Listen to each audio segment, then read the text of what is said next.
Në stadiumin Fadil Vokri të Prishtinës, me streshjeve të shumta të shiut, sapo është mbyllur pjesa e parë e ndeshjes Kosovë-Zvicër e vlefshme për kualifikueset e botrorit 2026, edhe pse të dyja skuadrat matematikisht kanë siguruar play-offin dhe Zvicra vendin e parë me rezultatin që po mban në këtë ndeshje pasi Kosovës i duhen 6 gola për të kaluar direkt në botror.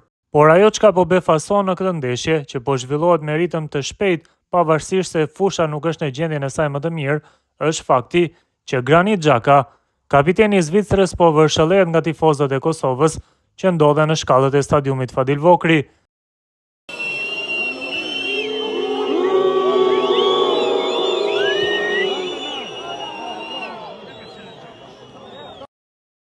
Xhaka së fundmi kishte komentuar lëvizjet e futbollistëve të rinj që zgjodhen për të luajtur për Kosovën, si Leon Avdullau dhe Albian Hajdari, teksa në ndeshjen e parë të zhvilluar në Zvicër, nuk pati fare mëshirë për Adeon e tij. Këto edhe mund të jenë arsyet përse publiku duket shumë i zemëruar me të dhe gati e ka vërshëllyer në çdo prekje topi në pjesën e parë, numrin 10 të Zvicrës. Sa kaq pjesa e parë e ndeshjes u mbyll në barazim pa gola. Zvicra e nisi më mirë ndeshjen se sa lojtarët Dardan, teksa në 10 minutat e para, duke pasur iniciativën, tentoi portën, por nuk krijoi diçka të rrezikshme.